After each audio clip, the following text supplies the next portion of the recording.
Hello and welcome. This is NTA Tuesday Live and I'm Cyril Stover. Now, the proposal to establish state police has initiated an unending debate owing to concerns surrounding the likely abuse of power by state governors. But while the concept of state police aims at enhancing security and law enforcement at the state level, while this may seem plausible, the existing governance challenges and abuse of authority raise significant apprehension about the potential consequences of entrusting states with coercive powers through the police forces. Tonight, NTA Tuesday Live will engage the expertise of those in the security circle for insights into the contentious debate. But before we go into the discussion, let's get to see this report put together by correspondent Francis Fom. Terrorism, banditry, secessionist movement, and other high-level and sundry crimes with geopolitical spread are part of evolving challenges troubling Nigeria's journey to nationhood. Now, there have been rising agitations by some stakeholders for the Constitution amendment to return the mandate of effective policing of the country to concurrent list in view of the emerging security threats. The federal government and the state governments are mulling the possibility of setting up state police. Of course, this is still going to be further discussed. A lot of work has to be done in that direction. Security lawmaking is to ensure that any initiative, such as establishing state policing, adheres to our Constitution and aligns with the broader goals of national security and our public welfare. Presidential pronouncement and National Assembly legislation of a bill for a law for the creation of state police has passed a second reading on the floor of the House of Representatives. Amending the Constitution to allow state policing is not only a step towards true federalism, but also an acknowledgement of the diverse security challenges that vary from one state to another. What is happening in Zamfara and the kind of situation they are facing may be different from what is happening in Abuja, may be different from what is happening in Kano, and the way to control it also will be different. So I believe we are in need of, let me say, of state police. We need state police. With due respect, honorable distinguished colleagues, let us grow beyond our fears. In my home country, Germany, each of the 16 federal states have their own state police, their own police laws, and their own police training institutions. Another issue that has come to the front burner is the palpable fear of continued federal might over the existing security infrastructure and the danger of abdicating such powers to the subnationals. If we are able to set up state police departments, we must ensure that they are free from shackles of politics, religious extremism, tribalism. The way to go might actually be to decentralize the police in a way that ensures that the decentralization of the police safeguards it from abuse. Let's tell ourselves the truth. Policing is capital intensive. Today, you and I know the influence of ruling parties in states. I can tell you there was a time when a governor refused a presidential candidate to land at an airport. Is Nigeria ripe for state policing? Should we continue to maintain the status quo or probably fine-tune the hierarchy of command to pave the way for an inclusive policing that will serve the growing interests of both the people and the Nigerian state? This and more are parts of solutions that guests on NTA Tuesday Live shall profile. Francis from... All right, that report sets the tone for tonight's discussion. Let me introduce our guest to you. We'd like to welcome to this program Honorable Mikey Abubakar Eliman. He is chairman of the House of Representatives Committee on Police Affairs. Thanks for being with us here tonight. Well done, Mr. Sires. Thank you. Let me also welcome to this program DIG Habila Joshak. He's a retired Deputy Inspector General of Police. He's also a lawyer. He's here with us tonight. He retired as DIG Operations in the police force. Thanks for being with us here. Thank you for having me. Let me also welcome Dr. Otive Ibuzo, Founding Executive Director, African Center for Leadership Strategy and Development. He's an author, he's a pharmacist, a man of many parts. Thank you very much, Dr. Otive, for being here. Thank you. We are also joined via Zoom by Professor Itanibi Alimika. He's a professor of criminology. He joins us via Zoom. Prof, thanks for being here with us tonight. If you were on, yes, there you are. Thank you. Thank you so much, Cyril, and good evening. Right. Well, as we know, at some point in time, this program gets interactive. So be prepared to join in the discussion in the studio. But when it gets to that time, we'll remind you of the process of the procedure. For now, let's begin to look at the issues relating to state police, to be or not to be. And let's start off this way. Well, the chairman of the House Committee on Police Affairs, Honorable Mikey Abubakar Eliman. Well, modern policing today, as we know it, started off as a regional outfit during the colonial era until it metamorphosed into what we now know it as a federal police. But people are asking for a return to, or asking for state police. What's the fear here? Thank you, Cyrus, and my colleagues here and viewers outside. It gives me immense pleasure to have participated in this critical, crucial, and historic program. We will all agree that the issue of state police have always been a burning issue within the last 2 decades. But however, it has never been a frontline issue for discussion in government. Now it is, and the whole country is talking about it.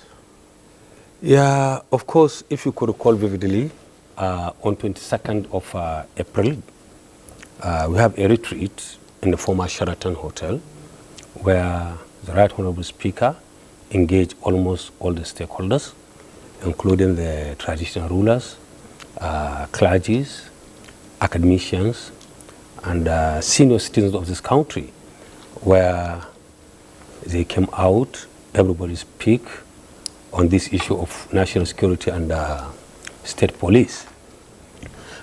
We as legislators, we attended in full, and we pick what we will pick there.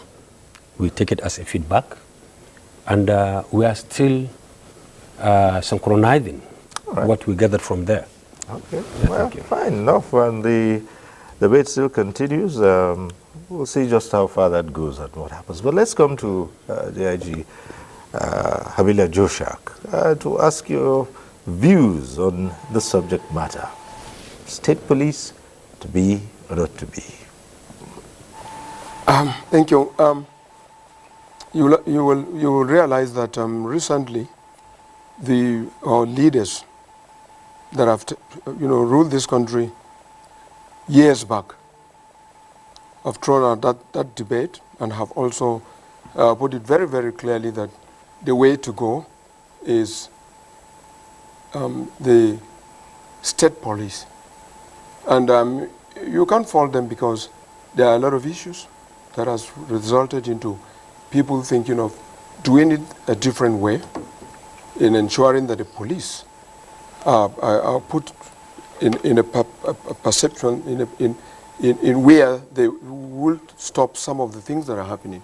There are a lot of insecurity. People have had to be more down. People have had to be injured all over the country. And it's of concern. And that's why that this is a very, very temporal discussion and very important discussion to ensure that the citizens of this country are protected. And so it's a very, very germane topic. And then, of course, it has to be looked into. Issues, there are a lot of issues that will have to throw out, depending on what the document, what the document will say, what they will bring up. We'll be thinking the way we think they will bring this up. And in thinking like that, there are a lot of challenges. If we don't think and discuss it to a level that we have to put it the way that it will protect the citizen and ensure progress of the country. All right. Fair enough. So many challenges. And Dr. Abuja. Thank you very much. Like you noted, the issue of state police, discussion has been on for a very long time. And the debate is about whether to be or not to be, as you correctly posed. Now, those who are against state police have one main grounds against it, and that is that the state governors are likely to abuse it and use it to witch hunt political opponents. And I think they have very valid point. However, the move for state police has been on for a long time. I've been part of those who advocate for state police for many reasons. First is that every federal system across the world have multiple policing, whether in America, in Australia, in India, in Brazil. In fact, in Brazil, they have 5 police formations. Secondly, you find out that Nigerian police force is the largest police force in the world. It's the largest police force in the world. Really? Yes. In others, I mean, if you take the total number of police people in India or in America, they may be more than Nigeria, but they are not one force. Okay. Now I get the point. If you talk about one force, Nigeria police force is the largest in the world. And you know, when you become large, the possibility of bureaucracy and challenges always increases. Now, people are afraid. One of the reasons is what happened during the colonial era and in the First Republic. But if you look at it very well, you know that the nucleus of the colonial police was made up of deviants, ex-slaves, criminals, who were deliberately recruited by the colonial force to ensure maximum loyalty. And what happened during that period and now is different. Now, more importantly, is that security problems are increasing on a daily basis. So, if you look at it, state police is a necessary but insufficient condition for improving security in Nigeria. And so for me, really, the argument should be about what kind of framework can you put in place to prevent abuse. Because to remain the status quo is not an option. All right, thank you so much. We'll get to so many of those issues later on. But let's go over to Professor Olivika. Well, Prof, you've heard the opening comments of the other discussants. Let's hear you. Yeah, thanks so much, Cyril. Let me just make a few clarifications, even in the concept we are using. We are using the word state police, state policing. These are two different things. They are connected, but they are not the same thing. We already have state policing in Nigeria. If we're talking of state police as police forces existing at the level of the state, we do not have a police with wide powers. We must recognize that police powers is on a continuum. Countries, there are police with wide powers, like Nigeria Police Force, Nigerian Civil Defense, and police with limited power, like the ICPC, EFCC, road safety. Because when we're talking of police, I think we just have an image of Nigeria police. We must understand police in terms of what they do. The primary responsibility of police is that they enforce the law and empowered to do so by the state. So any agencies that enforces the law and with the authorization of the state is a police. So if you talk about LASMA in Lagos, LOMA, these are police organizations and they conduct policing, state policing. But I think the argument for Nigeria is whether you want police forces bearing arms with unlimited jurisdiction at the state level. I think that's the debate in Nigeria now. And I want to warn about two things. First, let us not have undue expectation about the role and capability of police in solving problems or insecurity arising from social, economic, and political problems. Police is not the solution to that. It cannot solve such problems that are deeply rooted in your economy, that is dysfunctional, your political system that is dysfunctional, or the social structure that no longer has values that respect human dignity. The solution to those ones are in governance. Governance that ensure that economic works, that ensure that the social system recognizes human dignity, is tolerant, and allow for people to grow. And then, of course, ensure that politics is actually democratic. So we must not have undue expectation, because it looks as if people are talking of state police as if it's the solution to our social economic problems, which is the source of insecurity. So I think if you're talking of multi-level policing organizations, we already have multiple level policing organizations. But we are talking about states having their NPF equivalent. That is important.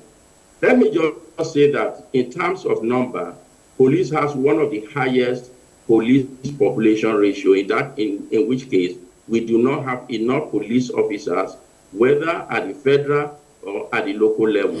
So if whatever you need to do, whether it's to create state police to increase the population police ratio, that will be helpful in some way. But like I said, police is not the solution to the major problems Nigeria have today. Anyone who is saying that that is the solution to the current insecurity is deceiving us, because they are political, they are social, and they are economic. And the solution must come from framing a new economic system that is consistent with the Chapter 2 of the Constitution, a political value that is consistent with Chapter 1 and 2 and 4 of the Constitution, and then a social system that derives its values or essence from Chapter 2 of the Constitution.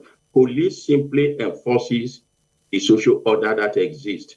Second, finally, at this preliminary level, the kind of crime that we confront today is not the one that is, you can bifurcate jurisdiction. And so as we talk about state police, and those drafted of the law must ask themselves, what happens if a criminal runs away from one state to another in Nigeria?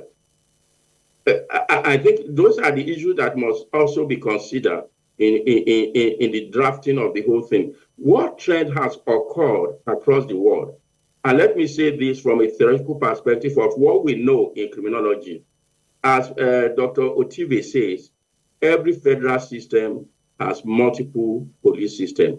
However, there is no necessary correlation between multiple police system and democracy, multiple police system and efficiency of police, multiple police system and integrity of the police, centralized police system and decentralized police system across the world, whether you are talking centralized like Denmark, has actually superior legitimacy compared to decentralized, probably the most decentralized police system like America. So we must not confuse these issues. I think there's a lot of information and a lot of education that is required in terms of what this can do. And I think for centralized, decentralized police system in Nigeria, it simply means that the state will have their own police forces and can deploy it as it suits them, and of course, if rationally to address their local security system. Thank you for now. Come to some of these issues that you've raised, Prof. But let's take a number of reports which we have run here. We have this report from Lagos, I believe, our first. The security apparatus of any nation determines the pace and strength of development economically and politically. Nigeria and her citizenry have for some time now come under perceived siege of terrorism, with insurgents masquerading as bandits. This has generated a lot of concerns, leading to debates on possible way out, with community and state policing structure as viable alternatives. Technological factors, human factors, and the processes. If we don't have those three things in place to ensure that the security agents and the police officers that are going to be employed to carry out these state policing duties are not effectively managed, let's forget about state policing. Look at the country. We are 200 million people. It's a vast land. And how many people are in the police? You overstretch them. But if we have the state police, we have more people coming. We'll be able to remove some of those things from the center and spread it. In Lagos State, for instance, there is an established community security structure to curb crime at the grassroots level. And this has, to a large extent, ensured the protection of lives and property. Amotekun is there. All kinds, they are in different states. So whether you call it state policing or whatever name you give it, it shouldn't be seen as being competitive with the Nigerian police. Instead, it should be seen as being cooperative. While a school of thoughts believe Nigeria is not ripe for such structure, others consider the idea as a potential milestone in the evolution of a nation's law enforcement framework that would create the opportunity to closely address the various demands of communities across the country. The vulcanizers, they have association.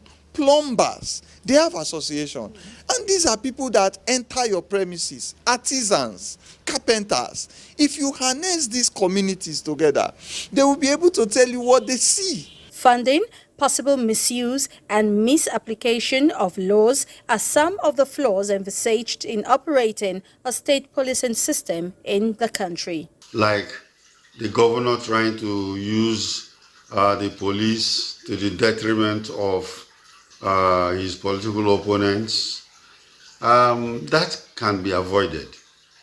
When the laws for state police is being crafted, they should craft it in such a way that the police will not have political interference from the political leadership in the state. The consensus of many respondents is that the citizens' resilient system that have been in existence for a long time, where people in the community hold their grounds against crime and encourage people to see something and say something, should be sustained in the communities across the country. Right, next report is from Maiduguri. The police, as mandated by the Constitution to safeguard lives, property and enforce laws, is encountering escalating criminal challenges stemming from factors like population growth and technological advancements. As these challenges mount, there is a pressing need to enhance policing effectiveness to achieve optimal societal security. However, the hierarchical structure of police organizations may pose obstacles in combating crime, especially in complex regions like Borno, unless it undergoes modification and restructuring. State police is highly required. When we faced that crisis in Borno, I can assure you that it was when the civilian JTF came in as volunteers that the other security agencies got more encouraged. Apart from the familiarity with the terrain, number two, they took it upon themselves that nobody will take care of their security more than themselves. But in Nigeria, we have well over 200 million people. And I'm not sure if we have up to 500,000 police officers in Nigeria today. You can see that it is on the shorter side. Therefore, state police and its creation is a welcome idea because that will address the grassroots problem. Meaning it is the sons and daughters of that particular community or that state that have clear and better understanding of their terrain. While devolving power and authority from the center may offer benefits, concerns loom regarding its implementation at the state level. That fear is the possible political interference into that policing. If that fear is going to be allayed by the employees of the state police, certainly is going to be a very, very good development. Already we have the existing federal police. That's the only thing I have. Let me advise the federal government, the National Assembly. They should make an attempt of trying to make sure that we have state police. Even the existing one, they don't have kits. As stakeholders work towards addressing security challenges amidst issues surrounding state policing, others are of the view that it is imperative to consider diverse perspectives and potential implications. Well, next from Maiduguri, let's take on this one from Port Harcourt. National security issues have become a national concern, with the current centralized policing structure believed by many to be inadequate to respond appropriately to situations across the country. Here in Rivers State, like other parts of the Niger Delta region, kidnapping, human trafficking, murder, restiveness, and violent crimes are common security infractions. To some, the police appear overwhelmed and unable to provide adequate solutions. Time was in Rivers State when criminal elements sacked many communities, but for the intervention of local vigilantes such as OSPAC. From the sources that have been recorded so far by several vigilante groups that we have set up, it goes to show that if the states have their own body, I think they will be better equipped and they will have more knowledge about the internal security of the area. So I think state police is the best thing that should happen to Nigeria now. The law establishing the state police is well executed, then all these loopholes, all these abuses will be taken care of.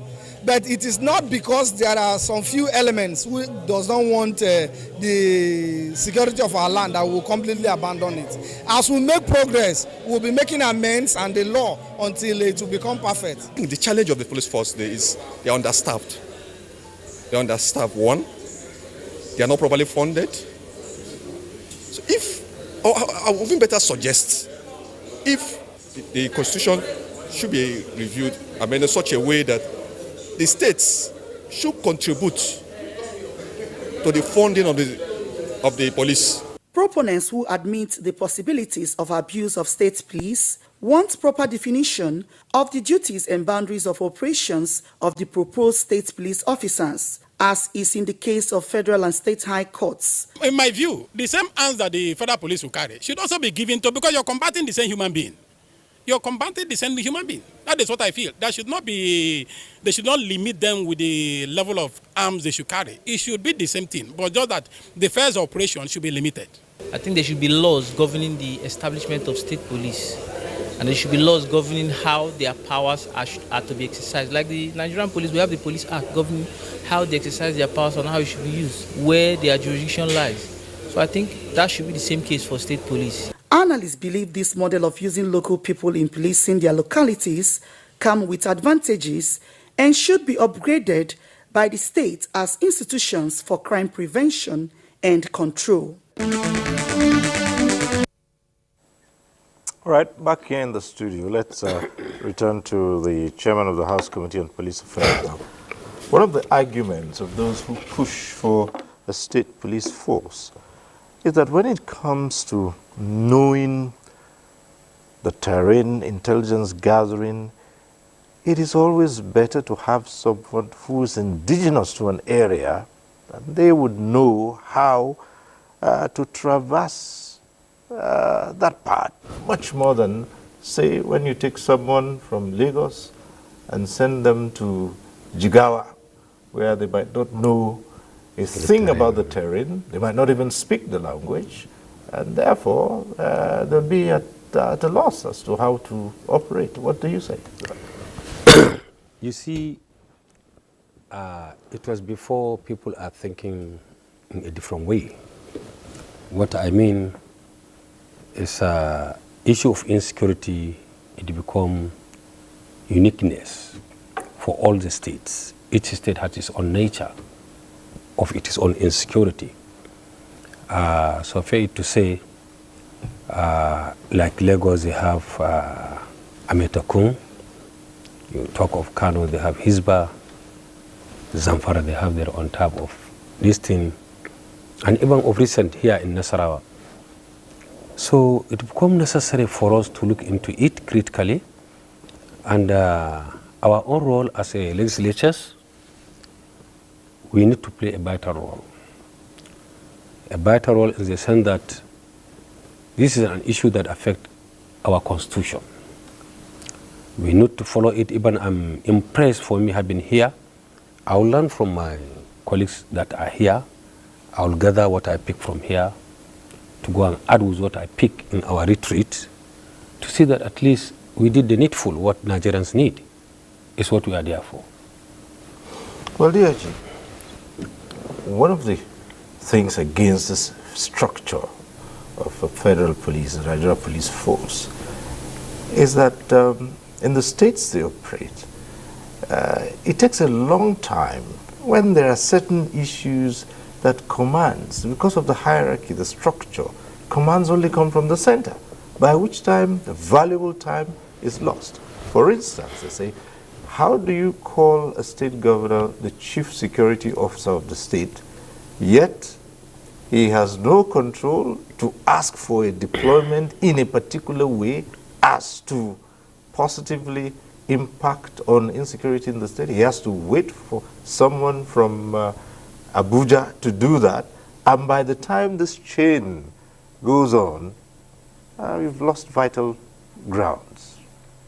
Of course, I think that is the thinking of a lot of the citizens, that when there are emergencies in the various states, that the governor does not have the authority to direct the commissioner of police in that state, to handle the matter. But practically, and from what has been happening, you know that the governors are in the committee of police council. When the scenes you want to know who is IG and what have you, they have a contribution. The commissioners of police that have posted to the various states work directly with the governor. He does not, because of a crime that is reported, he does not take permission from the Inspector General of Police or the DIGs at the headquarters before reacting. They are there at the beg and call of the governors of the state. But we've heard governors in the past say, look, I don't have control. The commissioner of police in the state doesn't listen to me. I say anything and he says no, unless I get my orders from Abuja. We've heard some governors say that in the past. I wouldn't understand why they do that. But like I said, I was one of those that is responsible for taking decision on this, and then I was truncating almost all the states, and I know that the governor does not go call the Inspector General of Police before he could let the Commissioner of Police down. The Commissioner of Police is there to ensure the safety and what have you of a state, and he lies with the governor and take and have meetings and have committees and whatever it is, and it is the governor that actually trigger the commissioners of police to do some of the things that leads to safety of the state. Well, interesting. Yes. Well, we'll return to you, but Dr. Egbuzo, again, for some who argue against it, one of the biggest fears about establishing a state police force is usually that the state chief executive, in this case the governor, would use it against political opponents. But on the other hand, you've also heard citizens say federal authorities, the president uses the police force for political reasons. You've had people make such allegations too. So what's different in it? Yes. The difference, there are a lot of differences. First is that the difference is that the president is one.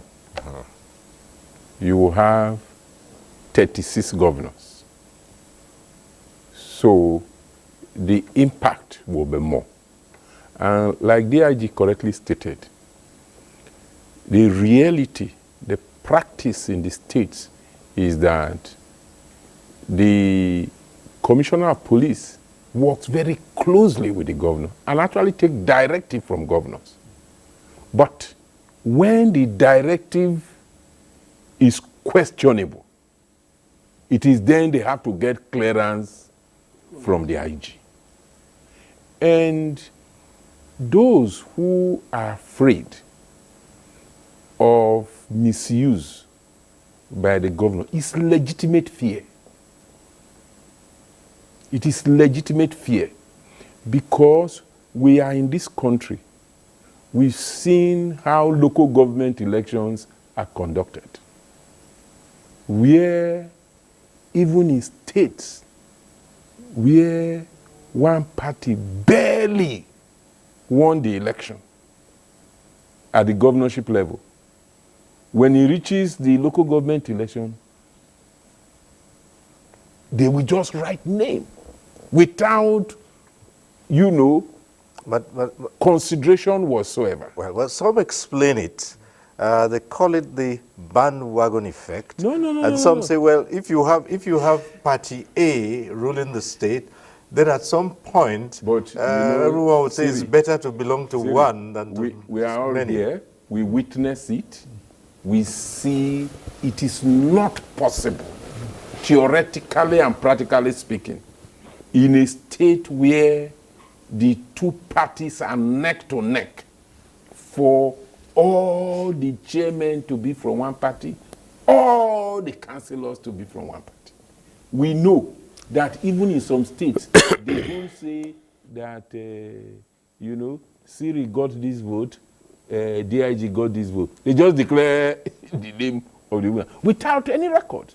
So, and I think the point that Professor Alamika made is very, very valid. Let's not look at state police. Two things in my view. They'll not look at state police as the panacea to security. That's why I said earlier that state police is necessary but insufficient condition for improving the security situation in the country. And if for any reason, and I support that we should do that, we must first address those criminogenic factors, those factors that bring crime in society. And it is really amazing that we are in a country where what is supposed to be done is known, but it's not done.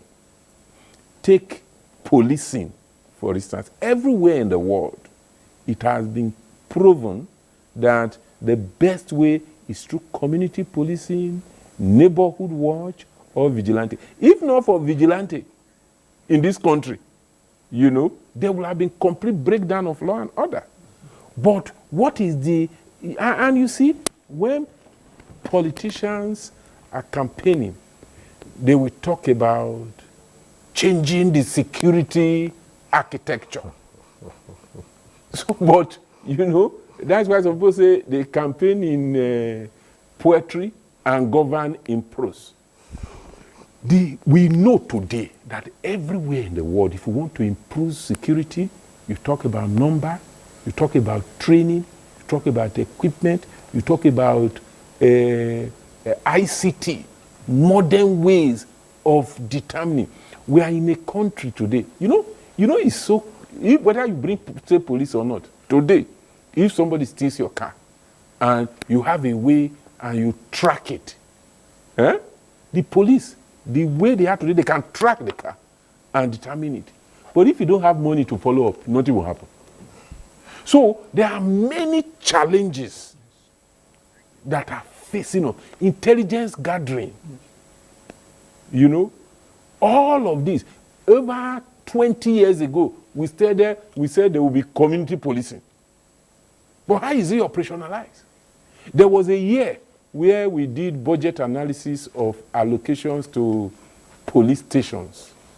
And we discovered that the amount allocated to each police station was 2,000 naira. And you expect them to perform. So there are many other issues that needs to be dealt with before we can improve security in the country. However, if we have to do state police, we must put in place mechanisms, framework to prevent abuse by state government, because that abuse is real. And they've shown through the behavior of many of them that if state police is implemented, many people will not be able to go home. But in my view, we have to weigh the pros and cons, because we cannot continue with this level of insecurity, with this brigandage that is happening. And state police has a potential to contribute to improving the security situation.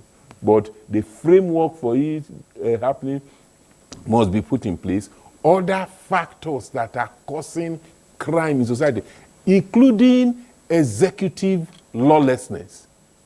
Because when citizens see that people in power are lawless, then they take laws into their hands. And when citizens know that if they break the law, nothing will happen to them because of poor enforcement, then, you know, we see what we are seeing. So the first thing is that governance must be improved.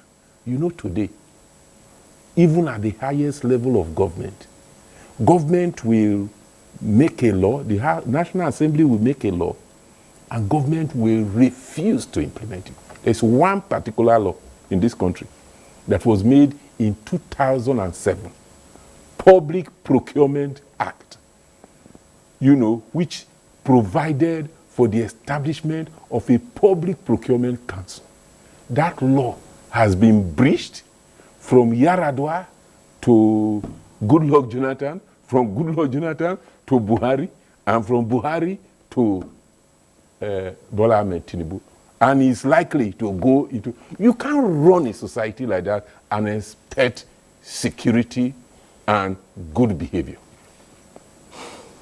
Well, Prof, let's come back to you. And, okay, agreed, it's not a panacea.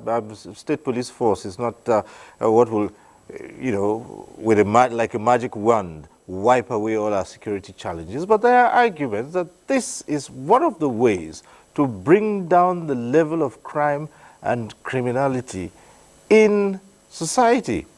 And again, those who argue, who say, look, the thing is, when you have a system as you currently have, with poor funding, poor training, and some of the things that Dr. Otiwe Igbuzo mentioned, then it is time to begin to look at decentralizing and having other smaller units of government take charge of this. What do you say?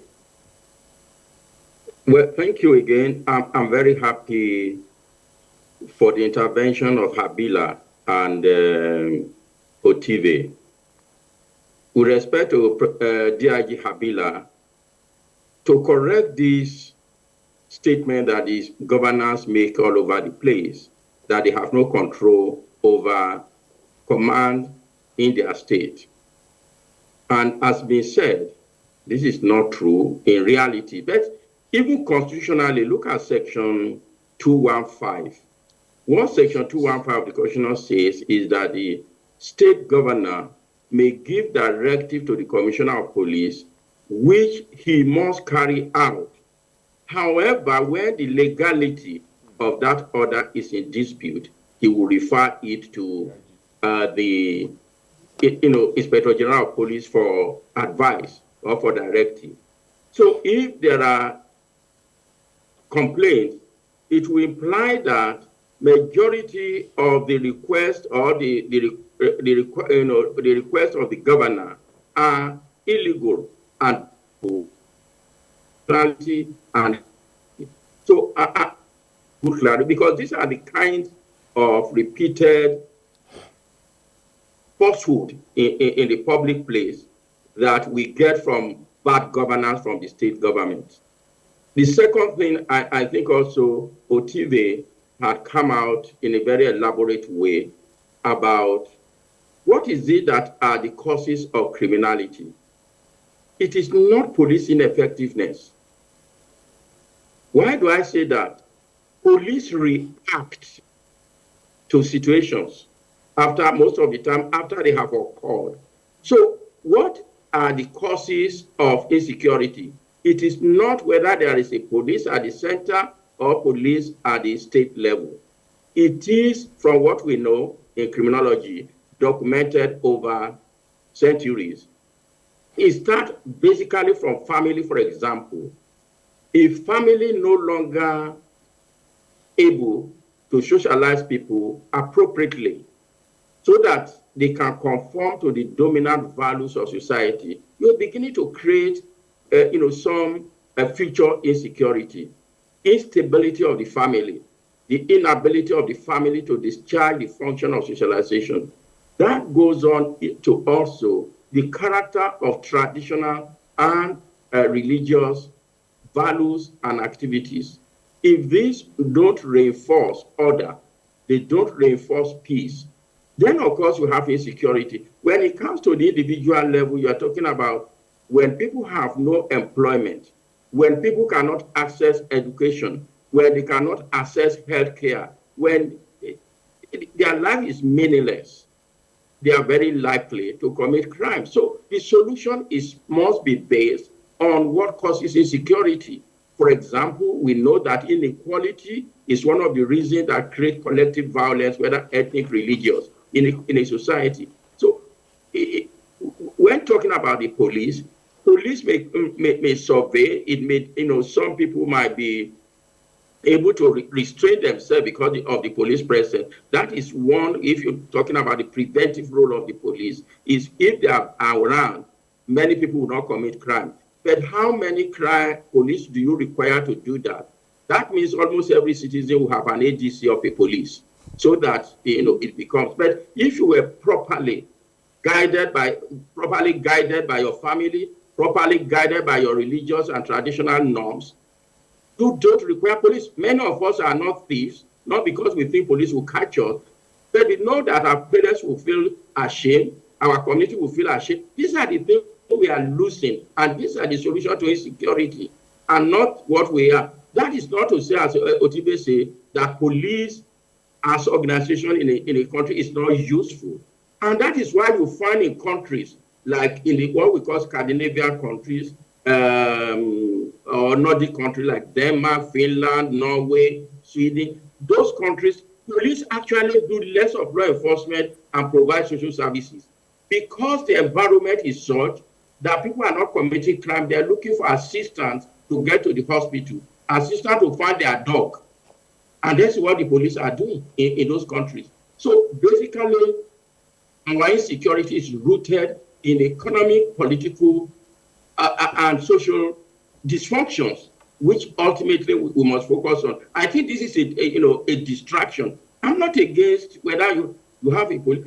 As a matter of fact, all the story we have told so far, even from the picture, is not in favor of state police. It's actually in favor of local police, local government area police. That is in favor of that. And that's what we had in the First Republic. Why are we not thinking that area is legislature can also provide us with a law that will provide some guideline for these numerous vigilantes, all kinds of policing mechanism in our society to stimulate it in such a way that they can be more rational, they can be more visible in the role that they play. So I think luckily the House of Rep lawmaker is there, and I'm happy he said this. I think beyond the large-scale consultation, I think there should be mini consultation about how to factor out a law. I have no doubt in my mind that you need, apart from a constitutional provision, and I said that at the dialogue in a Continental Hotel last week, I think the law, the constitutional amendment must say that the National Assembly will make laws to guide the operation of state police so that it will be possible to adjust when there are challenges without having to go to amend constitution. Yes, constitution will say that it's on concurrent list, but you must go further to say, look, the National Assembly is empowered, or whatever the word is used, to make laws for the regulation of state police. And that will mean form standard across that. And this is what we have after 9/11, when we're talking of federal system and multiple police. It also has its problem of coordination. When 9/11 happened in America, they discovered that in fact some of the agencies have the information, but they didn't share that information. They had to create what is now called Department of Homeland Security, which is more or less superimposing a federal power over these numerous police forces. In Britain, again, for those of us familiar, by 1940, Britain had more than 100 police forces. Today, there are 43. They're actually thinking of regionalizing those police forces to lesser than that. And in Britain, the Home Secretary actually is responsible for giving directive to all these forces. So we must learn from in a very rational way and not in a way that serves immediate political sentiments of the rulers, in a way to craft something. And my preference will actually be, let there be a state law regulating local government police, so that the local government police are at the local and community level, because it is there you have all the advantages of the indigenship and all those things you are talking. Let me just also quickly say, the idea that indigenes know better is also a problem, because in Nigeria, which is not the case in other places where you have multi-level police, the state say do not employ only indigenes. In democratic policing, the composition of the police must reflect the population of that community.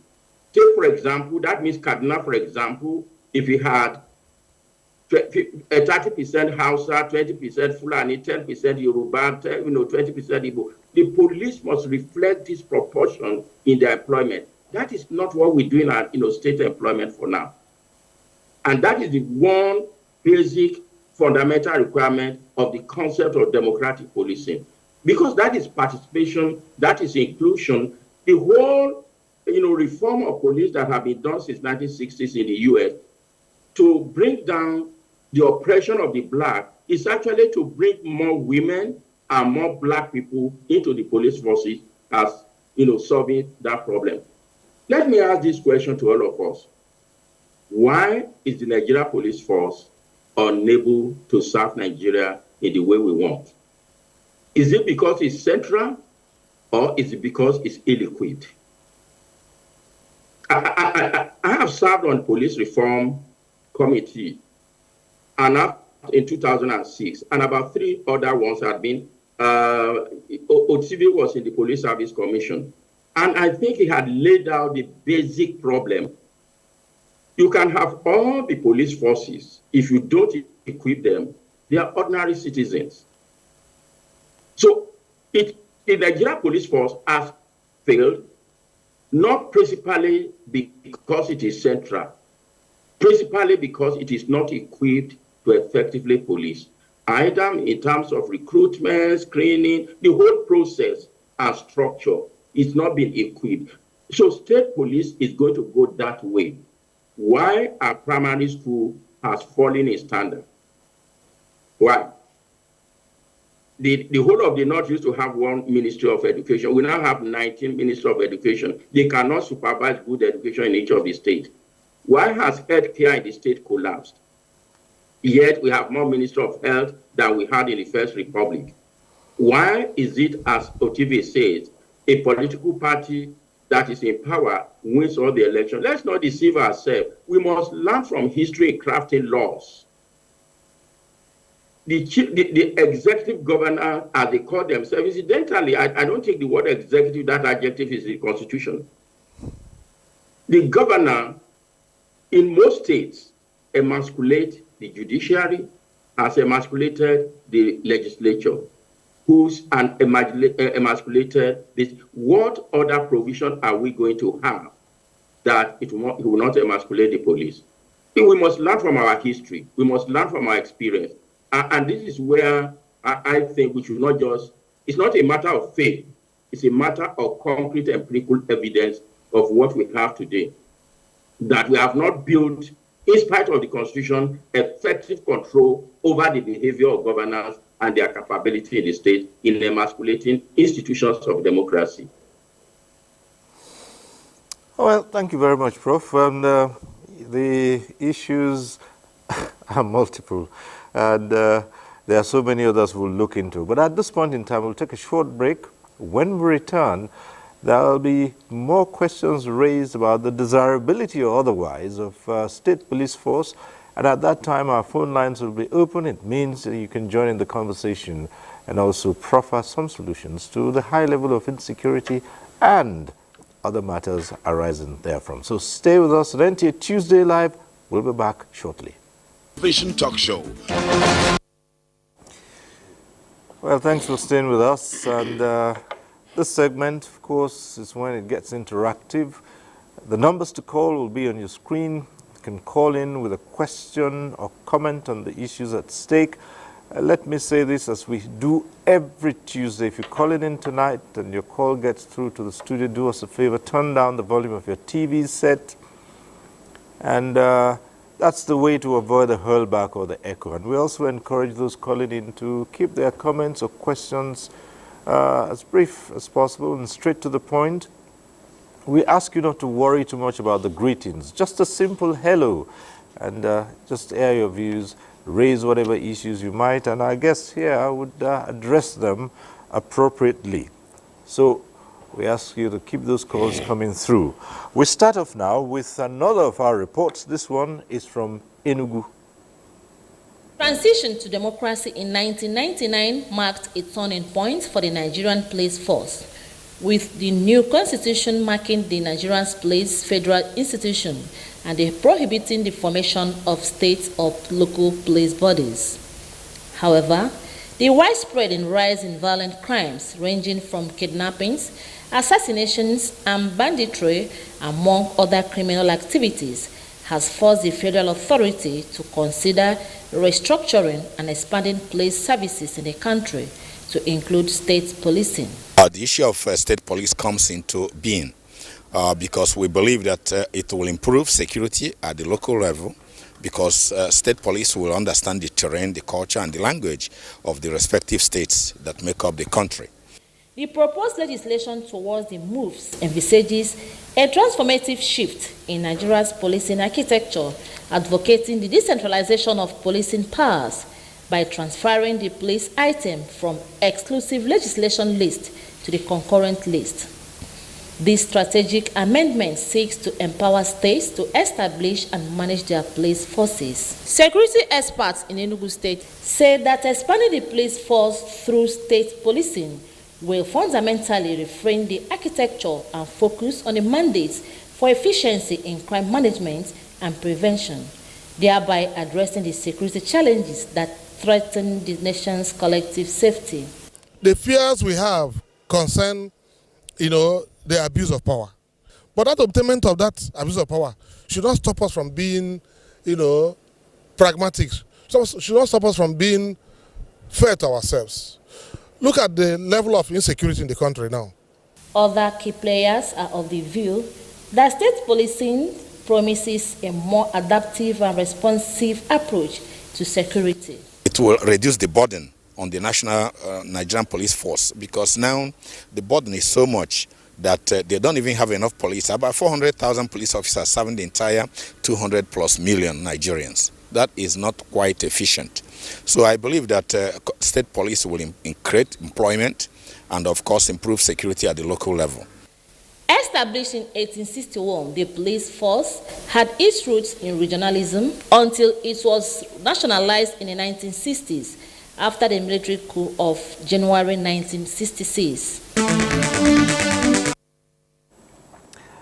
Let's now get to see this other report from Kaduna. Nigeria is one of the countries burdened with abduction attacks by bandits and other violent crimes resulting in unquantifiable loss of lives and property.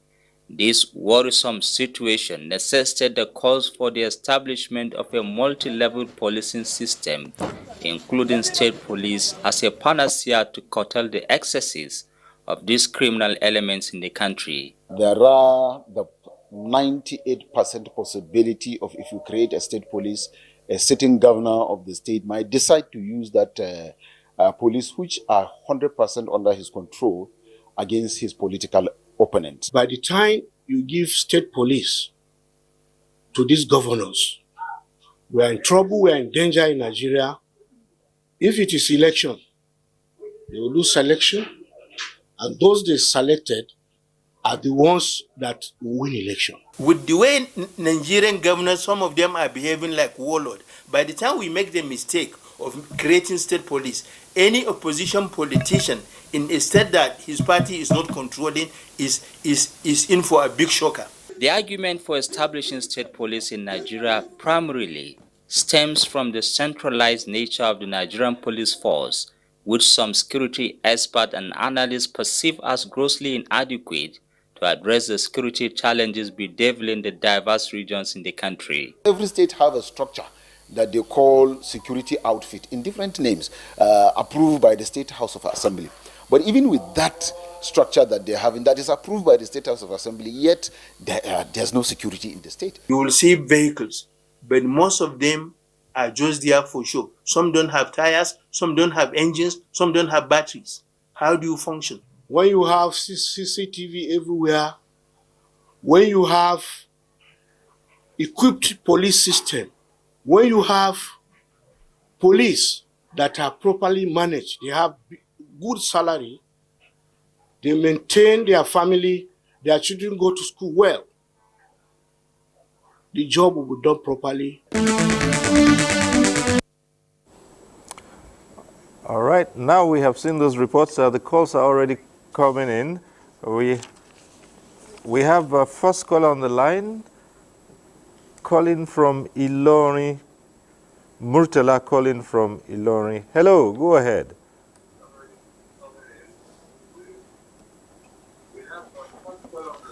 Hello, Murtala, are you there?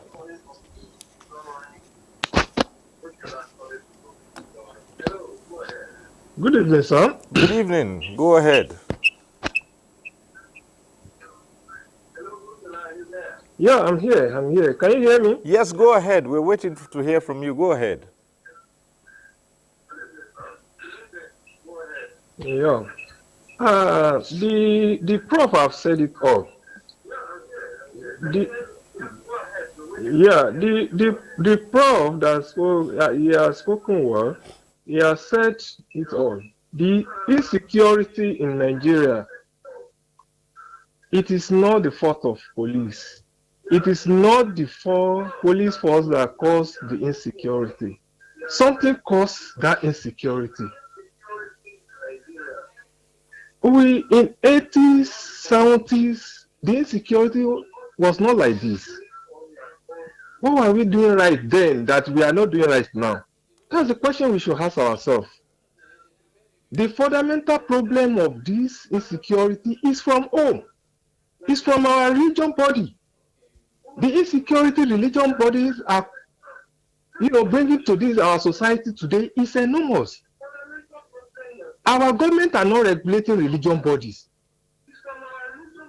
From two major religion we have in Nigeria, the Christian, the Muslim, somebody will just pop up today because of lack of job. He will call himself pastor, he will call himself sheikh, and be preaching nonsense to people, to youth, heart. The insecurity in the north it's caused by religion issue, by lack of proper upbringing from parents. Those are the what cause religion, and the lack of job, the lack of proper education. Those are the things that cause our insecurity, not police. If we put all these things in place, we might not even need police at all in our society. We might not even need the service of army in our society.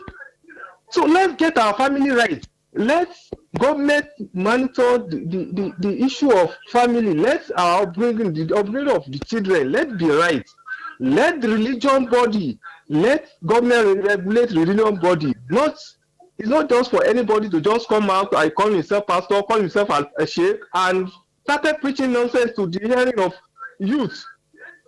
So those are our problems. Those are the fundamental problem of insecurity in Nigeria, not policing.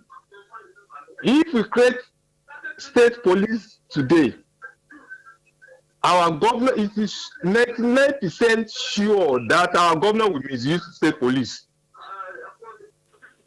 Okay, thank you very much. Thank you, Brutala from Ilorin. Well, back here in the studio, there's also the argument, yes, there are other factors that have led to the escalation of crime and criminality in the society. But again, some might also argue, on the other hand, that even if you have everything in place, good governance structures, everything you talk about, there still will be deviance in society. And you need policing, you need law enforcement to ensure law and order. And if you have an agency that cannot rise to that challenge, then you must have to look for alternatives. Isn't that a good argument, Dr. Otibe? Yeah, I think it's a good argument that you will always have deviance in society, but the issue is that the percentage of deviance are very small. And the challenge they pose society to society will be low. Somebody, Murtala, made mention of the fact that in the 70s and in the 80s, the challenges were not like this. One of the factors that breed crime everywhere in the world is poverty, inequality, and exclusion. In 1980, the percentage of poverty in Nigeria was 20-something%. By 1997, it has risen to 70%. 20 years ago, the highest number, the greatest number of poor people in the world was resident in China, followed by India, and Nigeria was third position. In spite of the fact that Nigerian population of 200 million is 1/7 of the population of India or China, which is about 1.5 billion. But what happened within the period of 20 years? China lifted 730 million people out of poverty. India lifted 170 million people out of poverty. The percentage of poverty in Nigeria was increasing.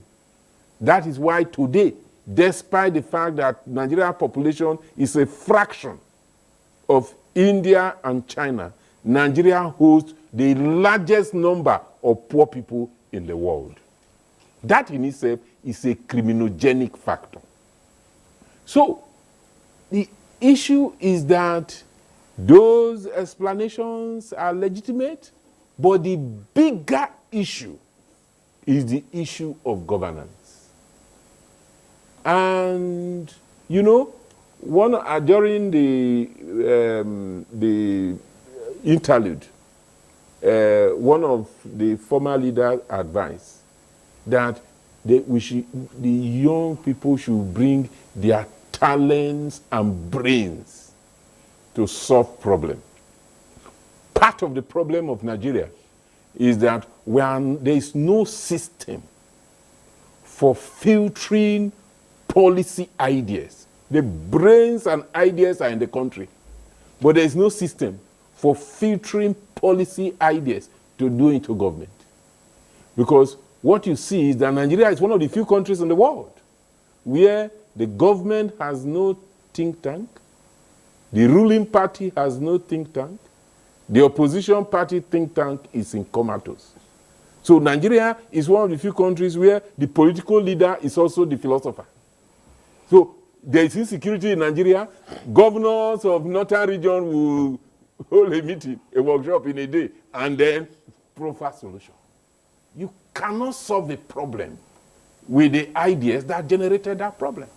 So we need to do the right thing in Nigeria. Do appropriate governance. Okay. We had a development agenda. Nobody is talking about Nigeria Agenda 2050 today. We like ad hoc approach to dealing with issues. We need to take a holistic view. The ideas to solve the... And if you look at the challenges of Nigeria, is it challenge of poverty, challenge of insecurity, challenge of failing education, challenge of healthcare, challenge of agriculture? What needs to be done is known. The challenge is the leadership, the commitment, the political will to do all of these things together so as to reduce insecurity. Let's get back to the phones. We have Usman calling in from Maiduguri. Is that? Okay. Mada, I beg your pardon. We have Mada from Maiduguri. If you're there, just go ahead, introduce yourself quickly, and then let's hear you.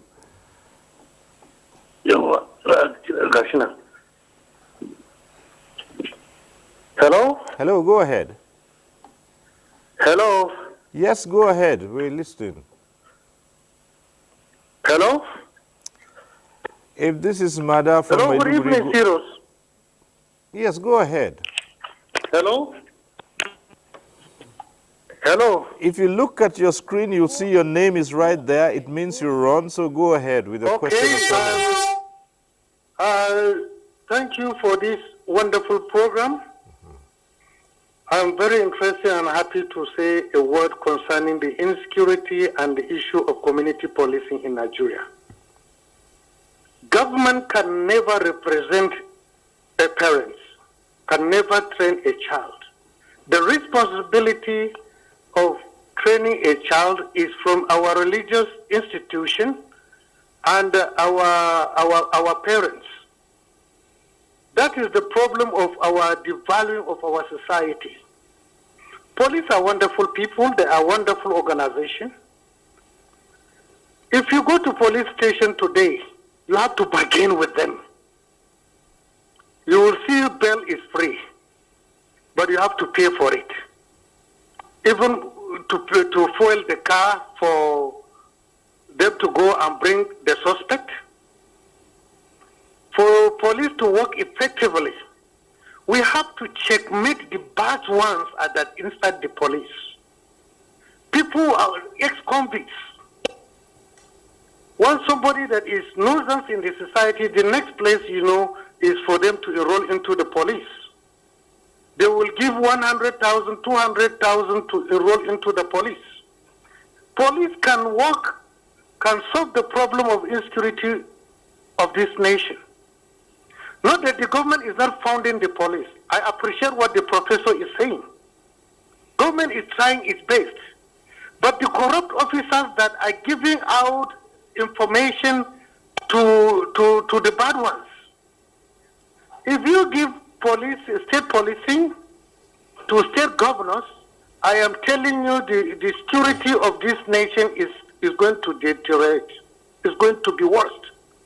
Presently now that the police is not in their hand, what they are doing, they have their own talks, give them arms, pursuing their opponents. But if we said today there is nothing like that, let's try to do something good. Okay. All right. Thank you very much, Madam from Maiduguri. Back here in the studio, well, the question I always ask when I hear things like this, the governors will use them to, are the governors not Nigerians? Are they not citizens of this country? Does it mean that all those who get into political office as governors are not patriotic citizens? Isn't that another part of the argument? Why must we always say anyone who's a governor immediately becomes someone who breaks the law, who doesn't uphold the Constitution? Why do Nigerians always think like that? You see, it's like what the Pope said. He called the section 215, in which is not only section 215, it's section 214, 215, 216. And we start working on them to see how we are going to checkmate all those lapses that people are looking into. And to be candid and sincere, we must admit that the state police has its own inheritance, risks and challenges, including the risks of intervention of the executives. That was we as legislators from our own level will liaise with the State Assembly to see that where we can do the check and balances into the law and see how we are going to make some amendments in terms of oversighting and in terms of seeing that we bring mechanisms that will curtail and protect the chief executive of each state to have power over the state police. We are working on that. Right. Back to the phones. I think Usman has returned on the line. Usman from Maiduguri. Is he there now? Yes, thank you so much. Okay, go ahead. Or the other panelists. Right. Well, I would like to concur with what Mada said earlier. Actually, what is worrying us in this country is sincerity of purpose. I see no wrong in having a state police. Yes, we agree they know the terrain. We agree they know the bad ones among them. But the problem is their sincerity of having those people that will be controlled by the state government. One. Secondly, if you look at the police itself, if the police are properly funded, believe me, they are going to perform better and they will give the services that is needed, like what Prof said earlier. We need proper funding of the police, and to add to that, we also need a reorientation of Nigerians too, because we need a reorientation. If you go to a police station now, Mother was saying you have to pay for this, pay for that. But if you are a Nigerian that is being reorientated, there's two ways to a crime, a giver and a taker. If, for instance, you do not give to the policeman, you say, no, I am here for my right, the police will not collect.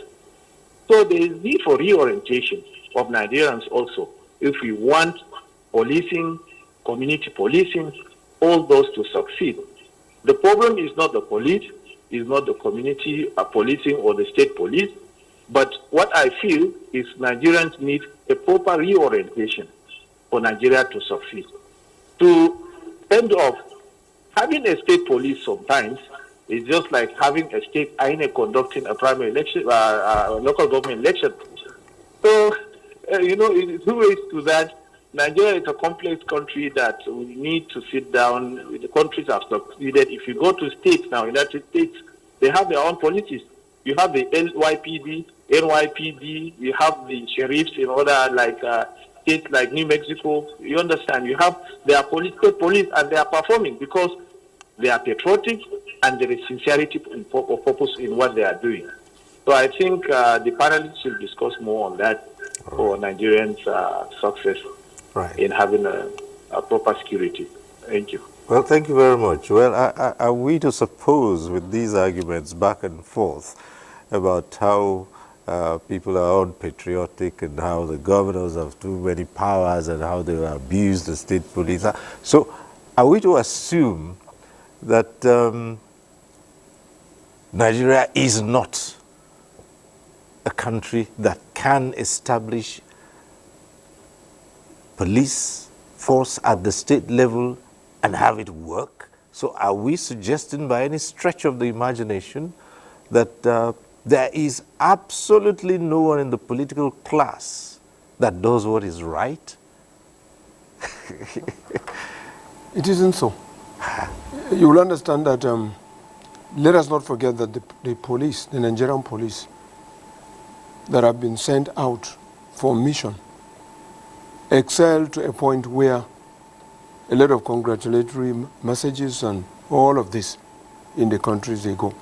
And so we have very, very good police officers because we have records. The records are there for you to see. Again, if we need to move, the police, what I know that it's taking a long time for police to be able to respond to some of these crises, some of these kidnapping and what have you. Reasons that the logistics are not there. What are the logistics? You have a police division where you're supposed to have about 100 or 200 men. There are no barracks. And so they stay so far, walk away at a distance and go. And so if there's an incident of kidnapping and snatching kidnapping of individuals in a community where we have about 200-300 policemen posted, we are likely to see just about 4 or 5 that are on duty responding, because those other ones are not there. Unlike before, you have barracks, and those of them that are off duty remain in that barracks. And once there's an incident, when you raise an alarm, they will join up and they will be able to stand their ground and ensure that the criminals are brought to book. But today is not so. We have a commissioner of police. I just have to say that here in the state, we were all in Port Harcourt. He came in, and you could see that he's trying to ensure that criminality in the FCT is reduced. He does that himself. He is encouraged. He is empowered, and he has been brought in, and some of the requirements that he wants to have been given to him.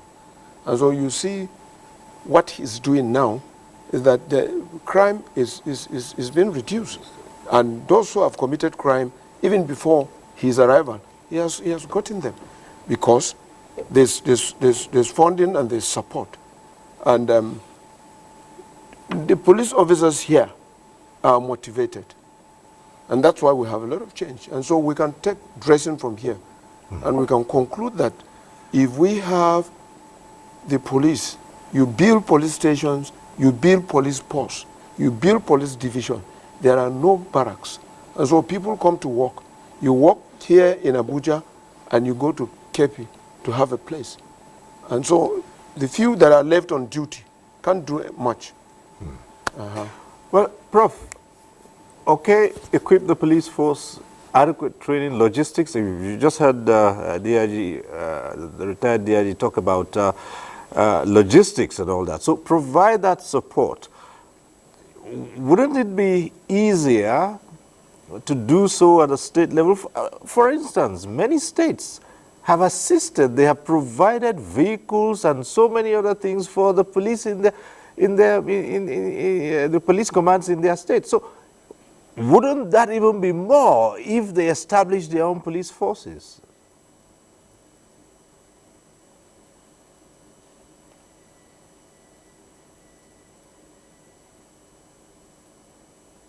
Cyril, my attitude to the whole debate is that is it not better to invest in in preventive measure rather than in curative measure. If, as I argued, and I think Dr. Tive had also, in fact, elaborated it very extensively, if crime, insecurity are caused by political, economic, social deprivations, is it not more economically beneficial to invest, to improve education, to improve chances of employment, to improve conditions for families and the rest of it, rather than waiting for people to become criminal, you are sending police after them? My argument is that those preventive measures are better. They actually promote human dignity. What we are seeing in security is the consequences of human deprivations. Many people in their 60s, 70s used to tell the good old days stories. And what I tell them is, what was, and I think Otive alluded to it, what was 1970s like? I listened to Oshiomole on a program yesterday at Kuka Center. And he said when he got to Kaduna, for the first 3 days, he slept in police station. The first 3 days of arriving in Kaduna, coming from Edo. And that was the experience in the 70s. If you're traveling, they'll probably tell you if you got there late, go to a police station. Go to a police station. The same thing, I remember those who attended university in the 70s and the early 80s, you knew what took place in the universities. But also, as a result of that, it was difficult for you to go to town and misbehave very recklessly because you carry certain kind of dignity. But we've lost all those ones. And so when I see this obsession with wanting police, not better education, not better healthcare, greater opportunity for employment, I'm really worried. A friend of mine, when community policing was being introduced about 2 decades ago in Kenya, wrote an article in that case, and he said this word, he said he hopes that community policing will not mean the decentralization and democratization of repression.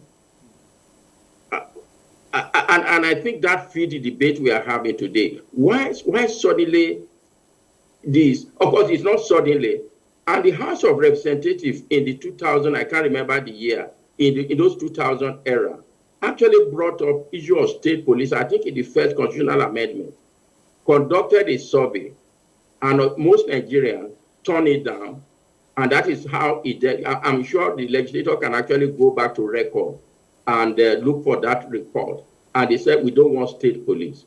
So the question you ask is whether these resources have the state better deployed resources available to education. Have they better deployed it to to healthcare? Have they better developed deployed it to instruction? I know governors that have been prosecuted, that are being prosecuted for massive stealing in their state, when teachers are not paid salary, when doctors are not paid salaries. So this imagination that police will be different is what I can't understand. I think we should take it along with our history of state management of items on concurrent list and not make it an exceptional case. So it is likely to go the same way of education, the same way of healthcare, the same way of infrastructure, the same way of SIEC. That's the way it's going to go. So I don't think you need magic, to realize that that's what is going to happen. Well, Dr. Guzo, yes. Okay, we have another caller on the line. Ibrahim calling in from Delta. Hello. Hello. Good evening. Good evening. Go right ahead. Yeah, this is Ibrahim Yahya calling from Delta State, Warri. Permit me to speak on the simple language that a common man of this country we understand, because I believe we are doing all this program because of him. Yes, go ahead. Okay. To me, state police is just like adding fuel into fire. Because if you talk about state police here, definitely like what most people said, it will definitely be used by governors. Then apart from that, if it comes to my stance, like I was born and brought up here in Warri, Delta State. Now, for instance, we're having a community crisis, which is normal, do happen here in Nigeria because of our kind of mentality. And you send a state police to that very place. What do you think the state police will guide? Do you think the state police will give me protection when he is looking at me that I'm not from that place? So state police is not the issue of this country. Thank God that we have the lawmaker there. Lawmaker, please, with all due respect, what we need in this country is independent corruptional courts that will be charging those people that are holding public funds, that is causing this insecurity in this country, that is making the policeman not to perform very well. Okay, now you made mention of policeman going to abroad to do his work, and he's doing it well. And they give us the best police. Why did they give us the best police? Because when he get there, they will give him uniform, they will give him his boots, they will pay him his allowance, they will feed him. But in this place, what happened? They buy their boots, they buy their uniform, then they go to road and collect roja.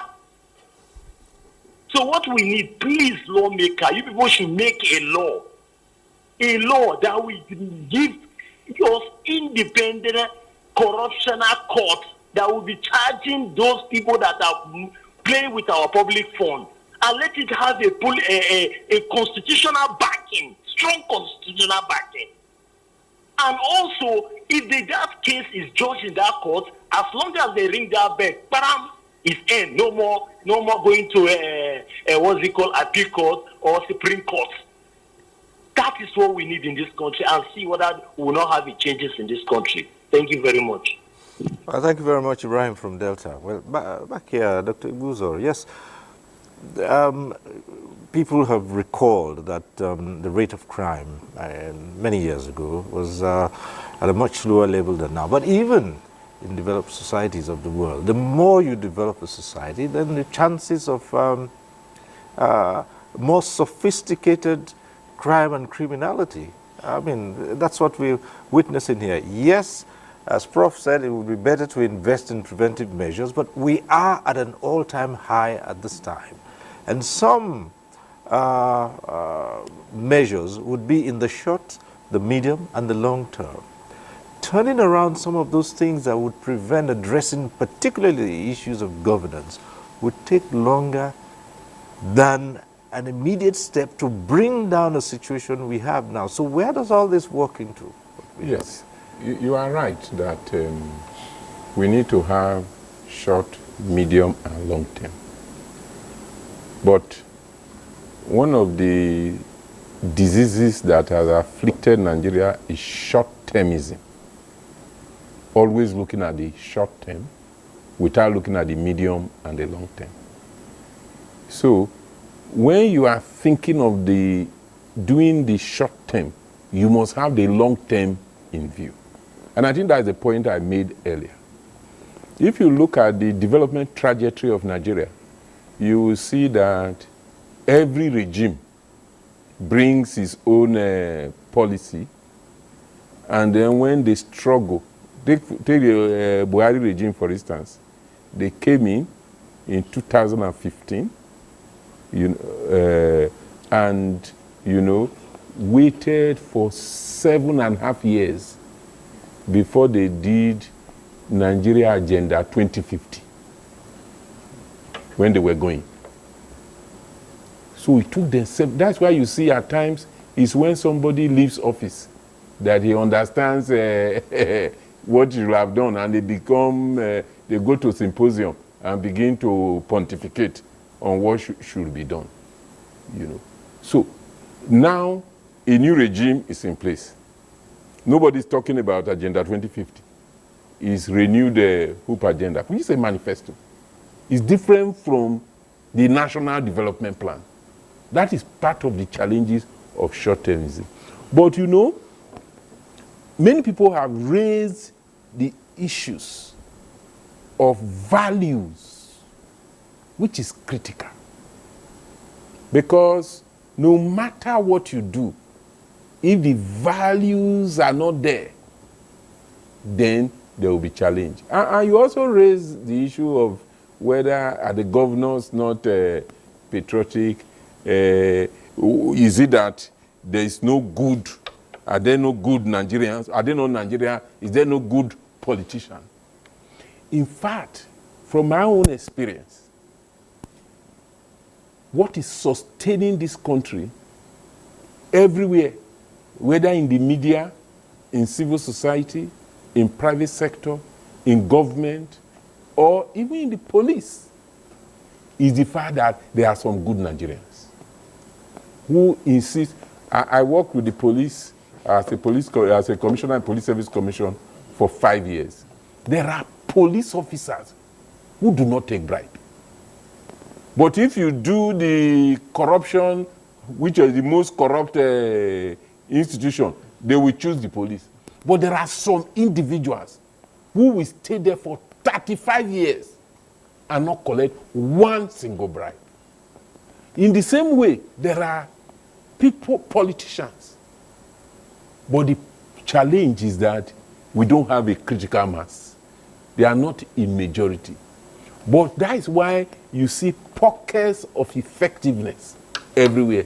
And that is why you see stability and harmony, that in spite of the pervasive nature of corruption, in spite of the greed of some politicians, in spite of the looting that we see, the country still remains the same. The country still remains one, still remains stable. So that is why, you know, it's not a question of looking at few things. It's not a question of saying the immediate thing to do is state police. If you put state police, it will just decrease crime. No, we must take everything in a holistic manner. Like I said earlier, if you look at how Nigeria has degenerated and the challenges in each sector, what needs to be done is known. Like we said earlier, in security, what do you need to do? Intelligence gathering, adequate number of policing, equipment, you know, even census and identity. Today, even people like us that are well known in society, people will call me that I'm calling from the office of the SGF. We want to give you an appointment. I know he's 419. His number is there. But what do? If you go and make this thing to police and leave it, nothing will happen. So we are living in a modern society with a Stone Age mentality. Because in a modern society, when you see a criminal, you should report. Somebody talked about recruiting criminals into the police. How do we recruit people into the police? When you want to recruit people into the police, he will get a letter of introduction from his local government chairman. He will get a letter of introduction from his traditional ruler. He will get a letter of reference from a senior police officer, a senior military officer, or a senior civil servant. When all of these people write a letter, and they know that the person is a criminal, that is the challenge. So one of the greatest things we need to do in this country is reorientation, as one of our speakers mentioned. Let's go back to the phones. We have Charles, who's been on the line from Delta. Hello, Charles. Go ahead.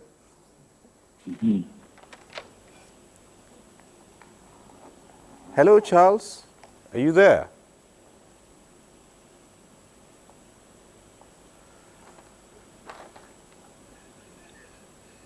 Charles, yes, I'm here. Right, go right ahead. Thank you. Can you hear me? Yes, we can. Go ahead. Yes, okay. Good evening. The issue of state police, what we're actually talking about here is insecurity. Not necessarily all the other things that cause us poverty. It's insecurity. I don't necessarily think that we need state police now. What we need is a larger police population.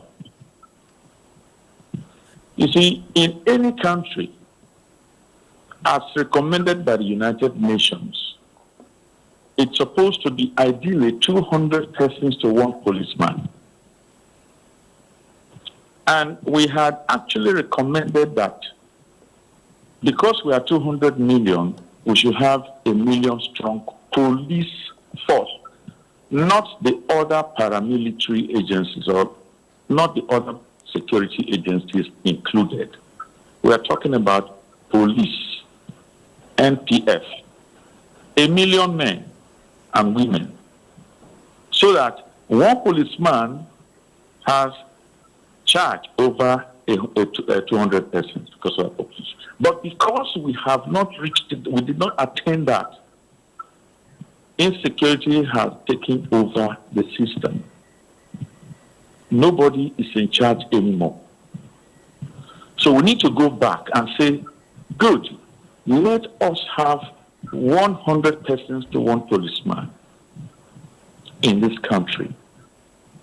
And somebody asked, how can we finance that? And we said, from security is everybody's responsibility. Security is everybody's responsibility. So everybody should be responsible for financing it. That is, we need to raise money into a police fund, which is controlled by the presidency. To raise money into a police fund, you need, if you go to a bank to do transaction, part of your bank charges should go to that fund. If you make a telephone call, part of your telephone charges should go to that fund. If you buy fuel, part of it should go to that fund. A lot of all these things, so you call them stamp duties or anything you want to call them. Charles, and we made that recommendation. Aren't citizens overtaxed and overburdened already? The House of Representatives saw that, and they knew it was possible. They knew it was possible. And so, they set up a committee to look, where is this? What? So this kind of money has been everywhere. Where has it come? Where has it been going? And that's where that committee found so many things, central bank and all that. But the truth is, that money is available. It can finance the police. And without a powerful, strong police, there is no country. And the police welfare must be prime. The police is the ideal gentleman in any country. In other words, the standard of a human being in any country is the police. The meaning of police, P-O-L-I-C-E, is polity civilizing entity. That is police. It is the police that will civilize the entity. And when the police have done their job, the country is civilized. All right. And so the police is the standard of civilization. Okay. The police is the perfect gentleman and perfect lady in any country. Right. And so we have abandoned the police. The insecurity is taking over. Nobody knows what is going on. The police now have reduced all their work to road checkpoints. Nobody knows what's happening in the streets. Nobody knows what's happening in the farms. Nobody knows what is happening anywhere. And so we say, oh, let the people in the community protect themselves. Let the people in the street. Well, thank you very much, Charles, from Delta. Thanks. Prof, well, what do you make of Charles' suggestion? It talks about, further, as some people would see it, taxing of the citizens who are groaning under so many things already, and you're talking about taking something in order to establish a fund. But the point here is, what he says is fund and enlarge the police force. And again, people would say, if at the current level, the state is unable, and the state now, I mean Nigeria, is unable to adequately cater to the police force, what would you think for an enlarged force? Wouldn't it be better to just have smaller forces in place? Yeah. This very complicated issue, which of course had to be, also is an existential problem. When you talk about breaking them down, for example, we do know in criminology that's what we call displacement of crime. And it has, experienced in Nigeria at different times when we used to have armed robbery. What does that mean? So you can't run away from federal coordination in matters of security. What that means, for example, if Kogi has established a police force or service that is very effective, it's going to drive otherwise criminals inhabiting Kogi to Edo. If Edo is not as effective, it becomes another den of criminality. So we call it a dispersion, dispersal or displacement. And once you have these 37 entities having that, they will have very varied capacity. And in the long run, it may not necessarily minimize insecurity. What it will do is that there will be a variation and displacement of criminality. And that's what you get very often in a federal system with multi-layer police system. So there is so much that needs to be factored into establishing state police in terms of, would they be fairly, relatively equally effective, so that we do not have effect like this displacement of crime. You mentioned earlier that development causes crime. I beg to disagree. I think every form of transformation in society or social changes of a particular kind, not necessarily development, has relationship with crime. For example, if you look at Human Development Index, annually, the first 5, 6, 7 countries, which we often don't refer to, actually the most developed. The Human Development Index is actually measuring development. And in those first 7, 8, you don't see countries like US. You don't see countries like UK. What countries do you find? They are these countries that have been able to guarantee citizens a lifetime access to education, a lifetime access to employment, a lifetime access to healthcare, and of course, protection in vulnerable situations, including old age. And those, again, we call them Nordic countries, we call them Scandinavia because they are in that region of Finland, Norway, Denmark, and the rest of them. That is development. Development is not necessarily technological capability, military capability. It is the extent to which you can provide your citizens, protect them economically, socially, and politically. That is development. In those countries, in fact, crime is very minimal. Just go and look at those countries I've mentioned. Crime is minimal. Discussion about police is minimal. Like somebody said earlier, if you have those kind of development, the centrality of police to governance is reduced. So, and when you talk about, I think Otive tried to address that, short-term measure. Short-term measures are often very convenient, but they are not sustainable in the way that you can pour police all over the street now. It's not going to reduce crime. I can assure you that I say this thing with knowledge of research and those things of a whole discipline, not just this thing. Yes, it may suppress certain kind of behavior, but those behavior will find, will find expression in some way. That's why we're frustrated in Nigeria, where we say Nigerians have their imagination is very high when it comes to violating the law. It's because you don't provide alternative, you don't provide incentive, and you simply try to repress. And it's not going to work. People will find expression as long as they are, deprived of basic life necessities. So, state police, like I said, this thing is whatever we are doing, we must not. We must pay adequate attention to our experience as it is today. We must pay adequate attention to our history and not just build a structure on faith and hope in respect to state police. All right. What should then happen?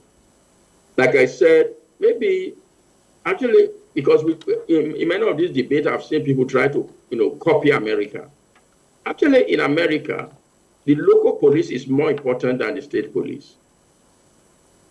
So why are we talk about the people being local, but then suddenly we move to the state. If you have a state police, you don't know there are states in Nigeria that has more than 100 ethnic groups.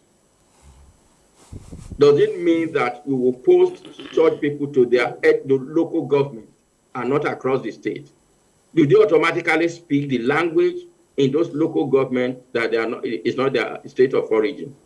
There are many assumptions that we make.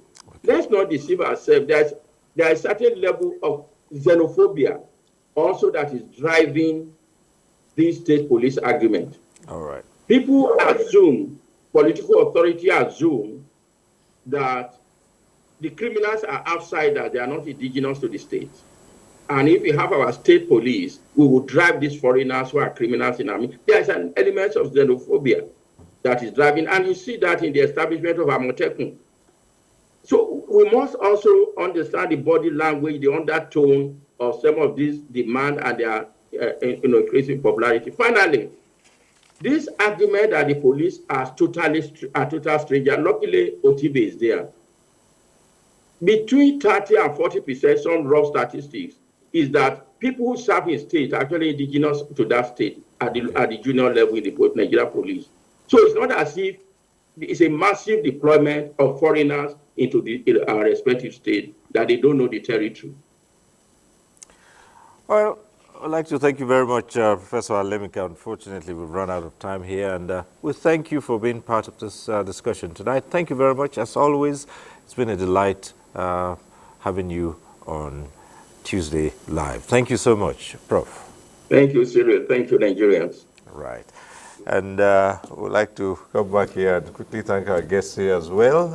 Honorable Maki Abubakar Yaliman is Chairman, House Committee on Police Affairs. Thank you so much. Thank you, sir. Thank you, Nigerians.